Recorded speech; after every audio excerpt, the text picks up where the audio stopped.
L'armée égyptienne a réussi à évacuer la place Tahrir dans le centre du Caire sur laquelle les manifestants protestaient depuis 3 semaines maintenant. Les forces jointes de l'armée et de la police ont enlevé les tentes des manifestants et rouvert la zone à la circulation.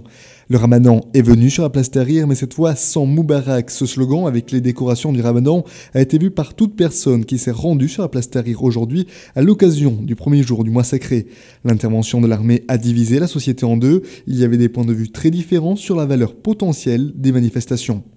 Ceux qui ont ouvert la place auraient dû laisser les manifestants à leur destin. Ceux qui voulaient rester seraient restés, ceux qui voulaient partir seraient partis. Mes chers, nous devrions avoir peur de perdre notre pays.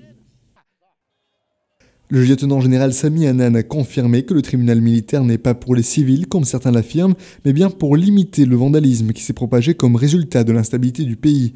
Lors d'une réunion avec un certain nombre d'actuels égyptiens, Hannan a également appelé à l'arrêt des protestations des sit-ins et ne pas bloquer les routes et perturber la production dans le pays afin d'éviter de nouvelles tensions économiques et sociales. Nous demandons que les forces armées du Conseil militaire reviennent à leurs casernes et rien de plus. Ils dirigent la période de transition dans le pays malgré leur inadéquation politique. Comme la sécurité est une garantie fondamentale de la continuation de l'activité économique, les exigences pour restructurer les services de sécurité de l'Égypte ne s'arrêtent pas, alors que l'enquête continue sur la mise à feu et la destruction de nombreux documents après le renversement d'Hosni Moubarak. De nombreuses personnes dans le pays disent que ces documents contiennent des preuves des violations par les forces de sécurité pendant les 30 dernières années.